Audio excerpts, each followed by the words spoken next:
गर्मी आते ही ना ही कुछ बनाने का मन करता है और ना ही खाने में मजा आता है। बस लगता है कुछ ठंडा ठंडा मिल जाए तो मजा आ जाए। तो बस आप लोग के लिए ही मैं लेकर आई हूँ एक नहीं बल्कि दो अलग फ्लेवर में मिल्क शेक की रेसिपी, जिसे पीकर आप रिफ्रेश हो जाएंगे। इसे बनाने के लिए आपको घंटों किचन में रहने की जरूरत नहीं है। 10 मिनट में ये मिल्क शेक बन जाता है और बाजार के शेक से कहीं ज्यादा टेस्टी, थिक, क्रीमी और रिच सा बनता है। तो चलिए इसकी रेसिपी को चुटकी में बनाते हैं।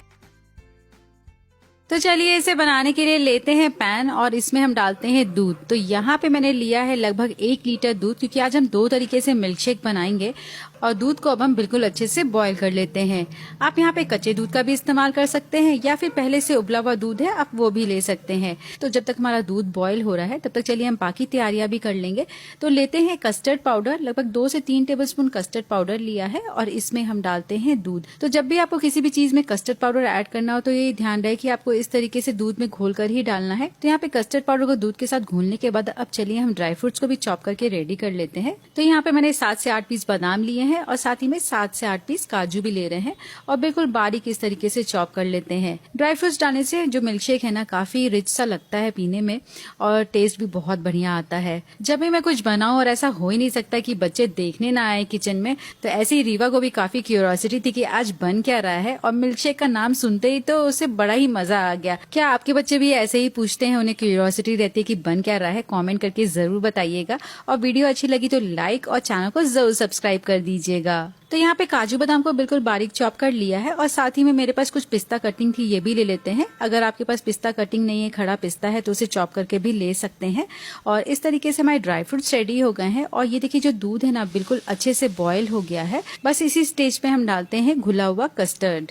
तो जब भी आप कस्टर्ड का मिक्सचर डालें उससे पहले इसे अच्छे से चला लें, क्योंकि कस्टर्ड जो है ना नीचे बैठ जाता है। एक हाथ से आप कस्टर्ड का मिक्सचर डालते रहिए और एक हाथ से स्पैचुला से चलाते रहिए, नहीं तो गुठलियां पड़ जाती हैं। यहाँ पे मैंने फ्लेम को लो कर दिया था ताकि कस्टर्ड जो है अच्छे से मिक्स हो जाए। कस्टर्ड से अच्छी सी थिकनेस भी आ जाती है और साथ ही में टेस्ट भी बहुत अच्छा आता है। मार्केट में जो मिल्क शेक मिलते हैं ना वो ऐसे ही बनाए जाते हैं। कस्टर्ड पाउडर डालने से क्या हुआ है, दूध का कलर देख रहे हैं आप चेंज हो गया है, हल्का सा येलोइश हो गया है। लेकिन अगर आपको दूध बिल्कुल व्हाइट रखना है, कलर नहीं चेंज करना है, तो कस्टर्ड पाउडर की जगह आप यहाँ पे कॉर्नफ्लावर भी इस्तेमाल कर सकते हैं। तो कस्टर्ड पाउडर डालने के बाद ये देखिए बिल्कुल अच्छे से बॉयल आ गया है और जो थिकनेस है ना कुछ इस तरीके से है। ना ही दूध बहुत ज्यादा गाढ़ा होना चाहिए, ना ही बहुत पतला होना चाहिए। अब इसे हमें और कुक नहीं करना है, फ्लेम को बंद करते हैं और इसे हम काउंटर टॉप पे रखेंगे। अब यहाँ पे हमें दूध को थोड़ा सा चलाते रहना है ताकि ऊपर की तरफ जो है मलाई नहीं जमने पाए। तो 2 से 3 मिनट तक हम इसे चला के हल्का सा ठंडा कर लेते हैं। तो यहाँ पे मैंने मिल्क शेक बनाने के लिए बेस बना के रेडी कर लिया है और इससे आप अनलिमिटेड फ्लेवर्स बना सकते हैं। लेकिन आज इसे हम 2 तरीके से बनाएंगे, इसलिए इसे 2 पार्ट में डिवाइड कर लेते हैं। तो आधा पोर्शन मैंने एक बोल में डाल दिया है और जो मिल्क शेक है हल्का ठंडा है, अभी पूरी तरीके से ठंडा नहीं हुआ है और अभी तक इसमें स्वीटनेस देने के लिए मैंने कुछ भी ऐड नहीं किया है। तो इसी स्टेज पे इसमें हम डालते हैं पीसी हुई चीनी। इसमें हम चॉप किए हुए ड्राई फ्रूट्स भी डाल देते हैं और सभी को बिल्कुल अच्छे से मिक्स कर लेंगे। तो यहाँ पे ये मैंने पहला फ्लेवर बना लिया है। दूसरा फ्लेवर बनाने के लिए लेते हैं बोल और इसमें हम डालते हैं बाकी बचा हुआ मिल्क शेक। और इस शेक को अब हमें रोज फ्लेवर बनाना है, तो इसमें हम डालते हैं रोज सिरप। रोज सिरप ऑलरेडी काफी मीठा होता है, इसलिए इसमें एडिशनल शुगर डालने की जरूरत नहीं है। सिर्फ रोज सिरप से ही अच्छी सी मिठास आ जाएगी। तो ये हमारे दोनों फ्लेवर के मिल्क शेक तो रेडी हो गए हैं। इसे हम पूरी तरीके से ठंडा होने के लिए आधे घंटे के लिए फ्रिज में रख देंगे। तो जब तक हमारा मिल्क शेक ठंडा हो रहा है तब तक चलिए बाकी तैयारियां भी कर लेते हैं। तो अभी हमें सबसे पहले बनाना है जेली।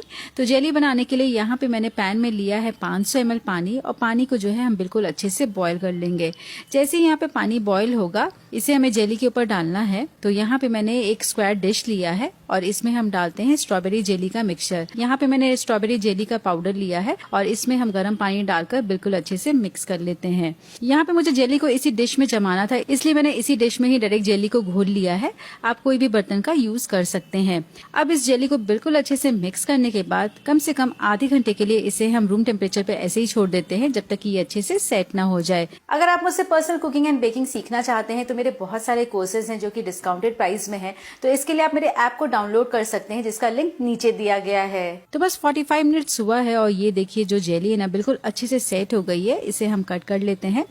छोटे बड़े पीसेस जितने बड़े आपको बनाने हैं उस हिसाब से आप कट कर सकते हैं। तो यहाँ पे मैंने छोटे छोटे स्क्वायर पीसेस बना लिए हैं और अब हम शेक बनाने के लिए लेते हैं सब्जा सीड और इसे पानी में बिल्कुल अच्छे से भिगो देते हैं और इसे भी अब हम 15 से 20 मिनट तक ऐसे ही पानी में भीगने देते हैं जिससे कि ये अच्छे से फूल जाएगा। सभी तैयारियां हो गई हैं और दोनों मिल्क शेक भी बिल्कुल अच्छे से ठंडा हो गया है। तो चलिए हम सबसे पहले बनाएंगे फ्रूट मिल्क शेक। तो मैंने यहाँ पे कुछ फ्रूट्स लिए हैं जिसे हम चॉप कर लेते हैं। मेरे यहाँ मेरी बेटी को फ्रूट मिल्क शेक पसंद है और बेटे को मेरे रोज मिल्क शेक पसंद है।